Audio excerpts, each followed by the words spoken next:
Quando Hayley Anderson, estudante da Universidade de Binghamton, desapareceu de seu apartamento fora do campus, a sua amiga íntima e colega de quarto, Josie Erting, disse que não ficou tão alarmada.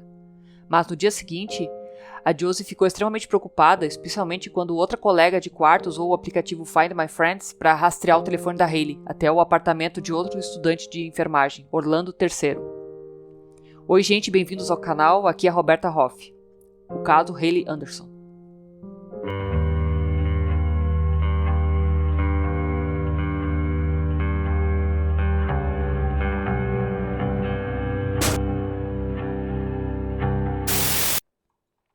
Hayley Anderson nasceu no dia 9 de maio de 1995. Ela era de Westbury, Nova York, filha de Karen e Gordon Anderson, e irmã mais velha de Madeline Anderson.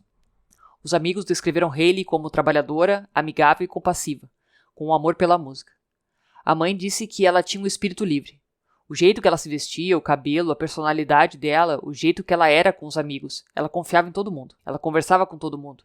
Segundo a mãe, Hayley era uma hippie. Em março de 2018, a Hayley tinha 22 anos e estava no 5º e último ano do curso de enfermagem. A Hayley era uma estudante nota A na Universidade de Binghamton, quando foi aceita no programa de enfermagem. Isso significava um ano extra de escola, mas a Hayley não se importava. Naquela época, a formatura estava chegando, assim como um emprego em um hospital perto de casa, em Long Island. Enquanto ela estudava na Binghamton University, ela trabalhou na Jasmine's, uma cafeteria no campus, por mais de 3 anos. Ela planejava se formar em maio de 2018. A Hayley tinha uma colega de quarto e melhor amiga, Josie Erting. As duas dividiam uma casa perto da universidade. Kevin Ocampo, também estudante de Binghamton, na época era o namorado intermitente da Hayley. Ele disse que a Hayley sempre quis fazer enfermagem, pois ela achava que essa profissão daria a ela a chance de ajudar outras pessoas. Kevin achava que no fim acabaria ficando com a Hayley, mas ela deixou claro que antes queria se formar e viajar um pouco, ter um pouco de liberdade. Enquanto ela ainda estava estudando, a Hayley queria ser livre para ficar com outras pessoas. Na época do caso, a Hayley estava ficando com Orlando III. Orlando III nasceu em Miami e cresceu na Nicarágua. Bom aluno de família abastada, também cursava enfermagem. Foi lá que eles se conheceram, na sala de aula. Orlando nasceu no dia 2 de novembro de 1995, em Miami, Flórida. Ele possui dupla cidadania nicaragüense e americana, e seu nome completo é Orlando Henrique III Moreno. Jesse Bua, ele próprio estudante de enfermagem, era um dos colegas de quarto e melhores amigos de Orlando. Ele disse que o pai do Orlando era médico, e ele acreditava que Orlando queria ser enfermeiro por causa da carreira do pai. Jesse disse que Orlando gostava de trabalhar muito na escola durante a semana. Nos finais de semana ele gostava de sair, tomar uns drinks e encontrar alguns amigos. Sempre gostou de dançar. Nesse ponto ele era meio parecido com a Hayley.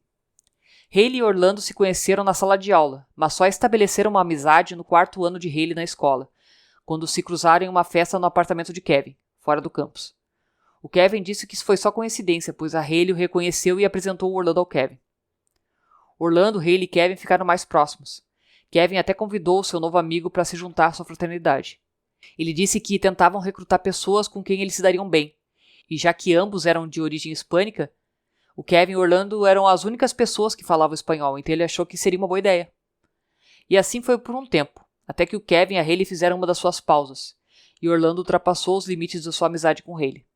A mãe da Hayley, a Karen, disse que eles tiveram alguns momentos românticos juntos, mas a Hayley deixou bem claro desde o início que ela não queria um relacionamento com ele. Ela não queria ter um relacionamento sério. A Hayley e o Orlando agora tinham seu próprio relacionamento intermitente. Jesse Bua, colega de quarto do Orlando, disse que às vezes eles brigavam, e outras vezes eles riam histericamente. Diz que podia ouvir do seu quarto quando ela passaria a noite.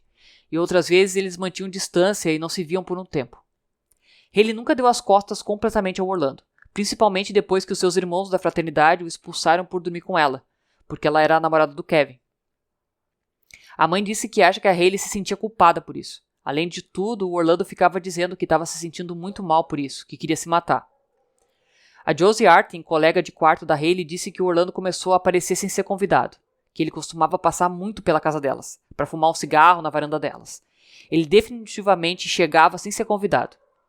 Josie disse que era muito difícil para Hayley dizer a um amigo que era para ele ir embora, então ela fazia isso pela amiga.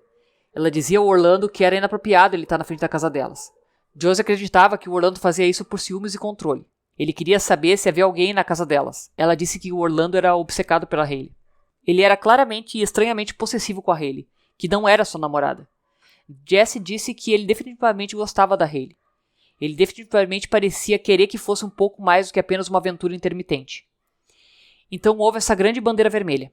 A Hailey postou um vídeo no Snapchat anunciando que os pneus do seu carro haviam sido cortados.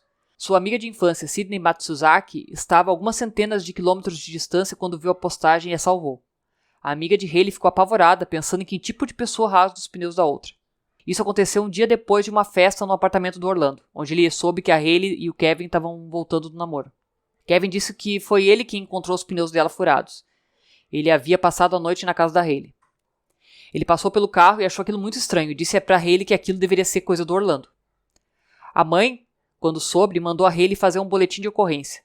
Então a polícia veio. Eles retiraram as informações, mas ela não apresentou queixa porque o dano foi superior a $600 e isso seria considerado um crime, e o Orlando teria sido expulso da escola de enfermagem.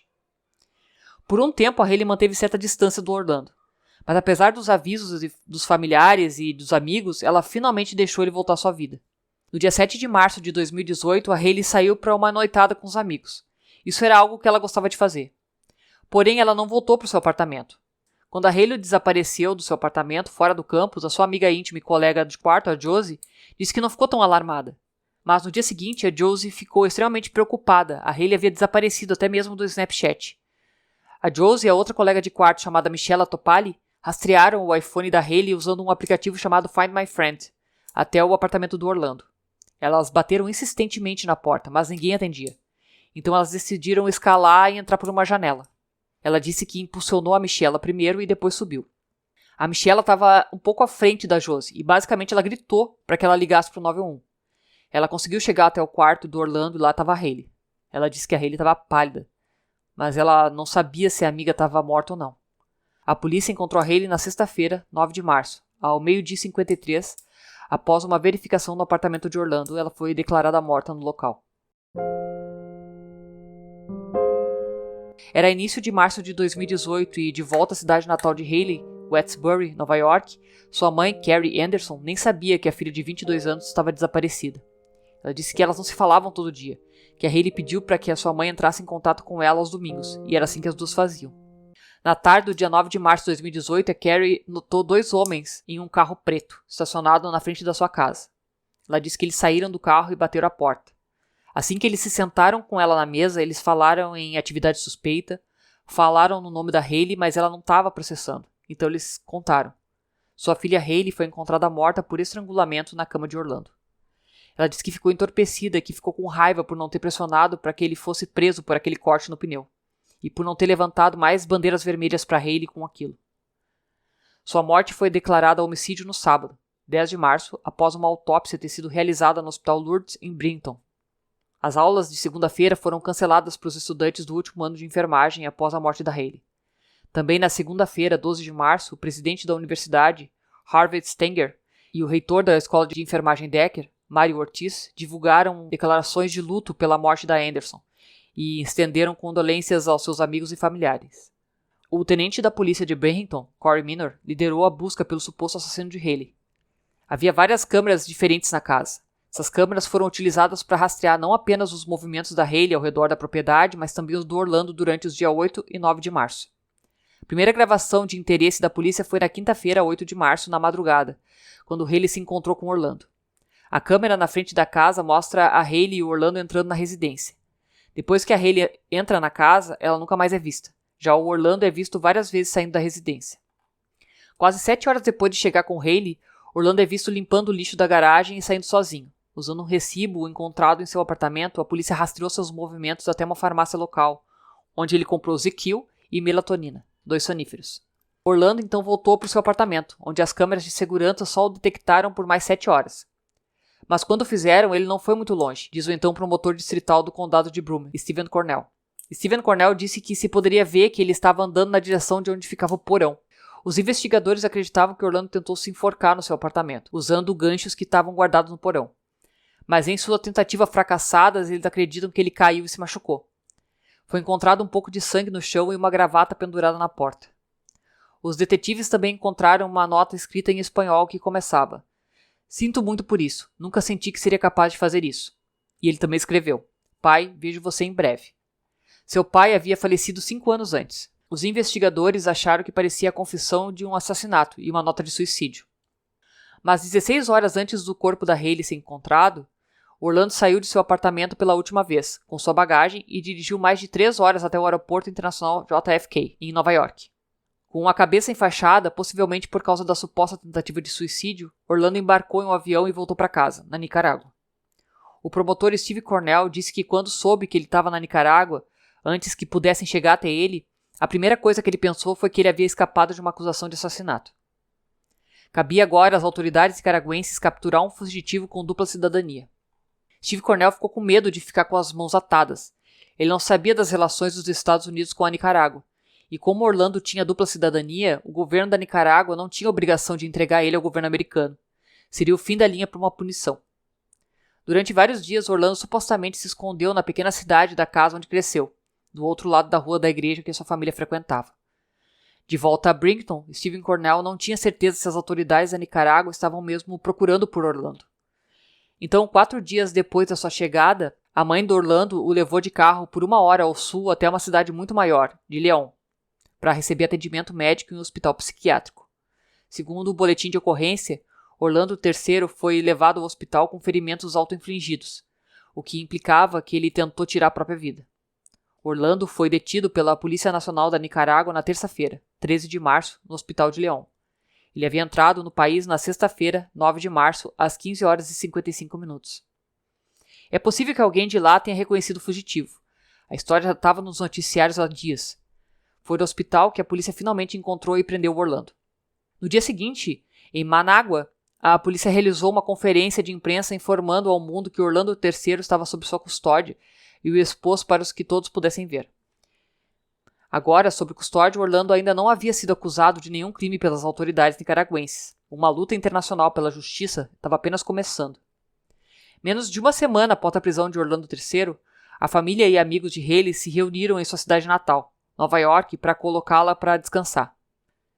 Karen, a mãe de Hayley, disse que tudo depois disso foi apenas um borrão. Ela simplesmente não consegue se lembrar do funeral ou de quem estava lá. Apenas 2 meses depois, outro dia comovente. Aquele que a Hayley teria se formado na Universidade de Brigham, realizando seu sonho de se tornar enfermeira. Karen disse que esse foi provavelmente um dos dias mais tristes. Eles colocaram uma foto da Hayley em uma cadeira com uma beca de formatura. O pai da Hayley, ex-marido da Karen, Gordon Anderson, aceitou o diploma da filha em sua homenagem. Enquanto a família da Hayley lutava para aceitar sua nova realidade, a luta para extraditar o Orlando para os Estados Unidos estava em alta velocidade. O promotor acreditava que ele seria extraditado para ser julgado nos Estados Unidos. O promotor distrital do condado de Broome, Stephen Cornell, imediatamente tomou medidas para garantir uma acusação de assassinato em 2º grau contra ele, e disse à família que estava otimista. A mãe da Hayley disse que queria ficar cara a cara com ele. Mas não seria tão simples. Lembre-se, Orlando tinha dupla cidadania nos Estados Unidos e na Nicarágua, e um tratado existente não exige que nenhum dos países extradite um dos seus. O esforço se estenderia por 1 ano e meio, até setembro de 2019, quando Steve Cornell disse ter recebido um telefonema do Departamento de Justiça. Eles disseram que tinham boas e más notícias. A má seria que ele não voltaria aos Estados Unidos. A boa é que ele seria julgado na Nicarágua. Ele achou que tinha uma chance enorme de conseguir uma condenação na Nicarágua. Nos Estados Unidos, um grande júri acusou Orlando de homicídio em 2º grau. Na Nicarágua, ele seria acusado de cometer um crime que nem existe lá, o feminicídio. O feminicídio é descrito especificamente como o assassinato de uma mulher com quem o perpetrador mantinha um relacionamento. Os amigos de Orlando ficaram chocados com as acusações recebidas por ele. Disseram que ele era uma ótima pessoa, que era um aluno brilhante, que estava sempre divertindo a todos. Eles ainda não acreditavam na culpa dele, e o defenderam até o fim. Eles simplesmente não conseguem acreditar que o Orlando que eles conheceram possa ter matado a Hayley. Então, um vislumbre de esperança para o promotor americano. Cornell e o seu gabinete eles foram convidados para auxiliar a equipe de acusação da Nicarágua. Ele disse que tiveram 8 dias para se prepararem para o julgamento. A parte mais complicada foi provavelmente estabelecer uma forma de comunicação. As autoridades da Nicarágua concordaram que eles podiam usar a teleconferência. Todo o julgamento seria conduzido por teleconferência. As testemunhas prestariam depoimento do gabinete do procurador do condado de Broome em um tribunal em Manágua, a milhares de quilômetros de distância, onde uma juíza, e não um júri, decidiria o destino de Orlando. Em 1º de outubro de 2019, o julgamento começou com a mãe de Hayley, Karen, como a primeira testemunha de acusação.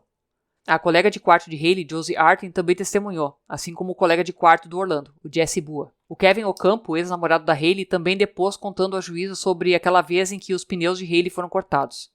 Mas foi o investigador da polícia de Brenton, Carl Peters, quem metodologicamente conduziu a juíza através de todas as evidências, incluindo todas as imagens de vigilância aparentemente contundentes. Ele falou sobre a câmera de segurança detectar ambos entrarem no apartamento de Orlando e horas mais tarde somente ele saindo. Ele falou sobre o bilhete deixado por Orlando como se fosse uma nota de quem quer tirar a própria vida e que na nota está escrito que ele fez algo estúpido e pede desculpas. A juíza também ouviu o Dr. James Tersian, o patologista que conduziu a autópsia da Hayley, e determinou que a causa da morte foi asfixia por compressão no pescoço. Para o promotor distrital Steve Cornell, as evidências eram contundentes. Steve Cornell disse que ele a sufocou até a morte. Ele pegou o Hayley, que ele acreditava estivesse dormindo, e sufocou até sua morte. E a deixou para apodrecer no apartamento dele. Esse é um homem doente e perturbado que poderia tirar vantagem de alguém que dizia amar e matá-la porque não podia tê-la. Mas o advogado de defesa de Orlando ainda não tinha apresentado o caso, e ele estava prestes a argumentar que Orlando estava temporariamente louco no momento do crime. Esse era um medo real da mãe da Hayley, que o advogado de defesa apelasse para a insanidade temporária. O advogado de defesa de Orlando, Eduardo Ruby, argumentou que, devido à influência do álcool, Orlando estava temporariamente louco no momento do assassinato de Hayley Anderson. E, num esforço para provar isso, ele chamou um psiquiatra como sua primeira e única testemunha. Ronald Lopes Aguiar, nomeado pelo tribunal, testemunhou que Orlando lhe disse que não se lembrava do que aconteceu, alegando que acordou após uma noite de bebedeira e encontrou a Hayley morta. Mas o especialista não conseguiu verificar se isso era verdade e disse que não há como saber qual era o estado de espírito do Orlando no momento do assassinato. Em vez disso, ele só poderia dizer que não havia nada de errado com o atual estado mental do réu. O promotor americano disse que foi um caso indefensável, que não havia absolutamente nenhuma possibilidade de ele não se lembrar do que aconteceu.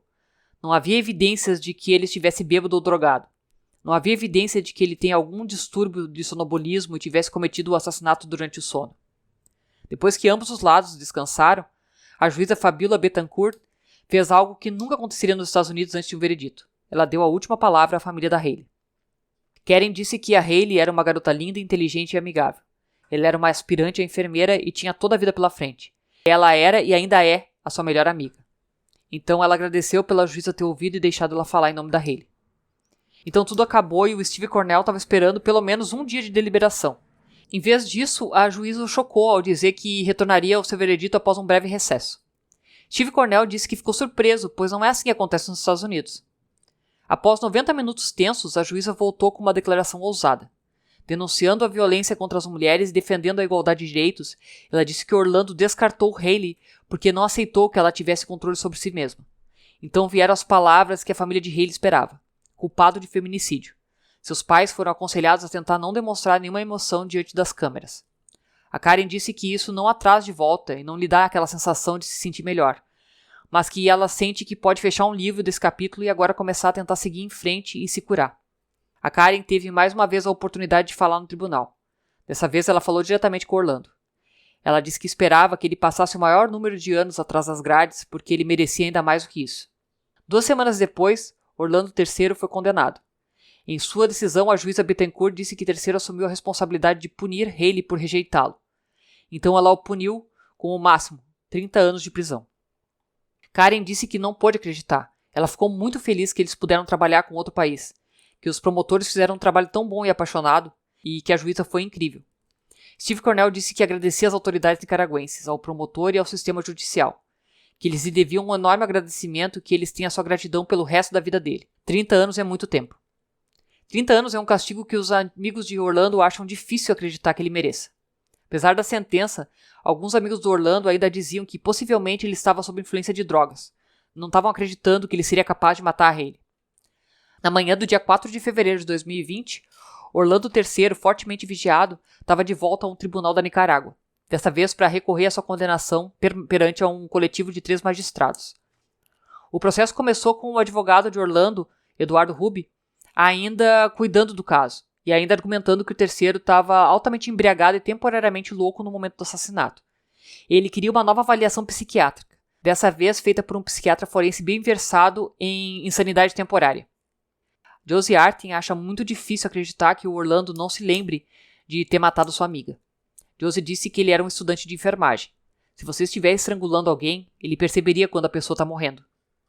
A mãe da Hayley disse que matar alguém com as próprias mãos é algo muito íntimo e brutal.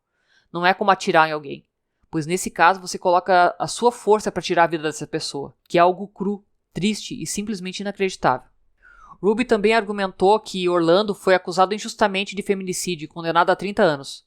Nos Estados Unidos ele foi acusado de homicídio em segundo grau e provavelmente teria enfrentado uma pena mais leve, com possibilidade de liberdade condicional. Ruby insistiu que os tribunais da Nicarágua são legalmente obrigados a seguir essas orientações. Para surpresa de todos, os magistrados imediatamente consideraram e rejeitaram o pedido de segunda opinião psiquiátrica. Mas quando a questão de modificar a pena do terceiro, eles disseram que precisariam de tempo para deliberar.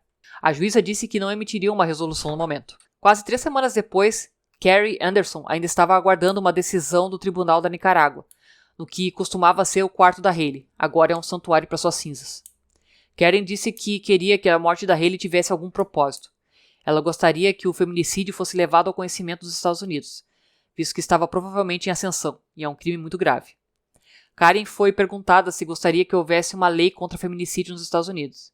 Ela disse que sim, e que gostaria que ficassem mais atentas aos sinais e levassem isso muito mais a sério, para ajudar a evitar que essas coisas acontecessem.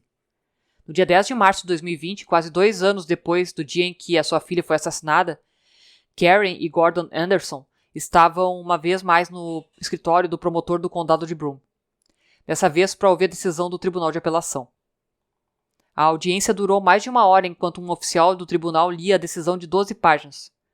No final, a nervosa Karen Anderson demorou um pouco para perceber que o recurso havia sido totalmente negado. Karen agradeceu todo o trabalho que eles fizeram ajudando a condenar o Orlando em toda a extensão da lei. A condenação e sentença de Orlando III seriam mantidas. Ele provavelmente passará os próximos 30 anos na principal penitenciária da Nicarágua, conhecida pela sua superlotação. Todos os dias ele será alimentado com uma pequena refeição de arroz e feijão. Se ele quiser algo mais, sua mãe terá que entregar comida no portão da prisão. Steve Cornell diz que se por algum motivo o terceiro for libertado e até mesmo tentar pisar em solo americano, o condado de Broome irá prendê-lo e levá-lo a julgamento. À medida que a família e os amigos de Hayley continuam a se recuperar da perda, eles estão determinados a manter a memória dela viva. Jesse Bua disse que mesmo que o tempo de Hayley tenha sido curto, ela tocou a vida de tantas pessoas que ele conhece e que elas deveriam estar muito, muito orgulhosas de quem Hayley era como pessoa. Josie Artin diz que Hayley era feliz, inocente, pura e contente. Sidney Matsuzaki disse que queria que as pessoas soubessem que ela era gentil, generosa e trabalhadora, mas acima de tudo ela amava quase todas as pessoas com quem tinha contato. A mãe de Hayley disse que ela queria que a Hayley fosse lembrada como uma hippie milenar que ela era feliz, que por mais triste que fosse a confiança na pessoa errada, que confiar nas pessoas ainda era uma boa qualidade. Então, gente, esse foi o caso de hoje. Não se esquece do like, se inscreve no canal, caso ainda não seja inscrito, deixe um comentário sobre o caso e compartilha com quem você acha que pode gostar desse tipo de conteúdo. Se cuidem, fiquem bem, beijos.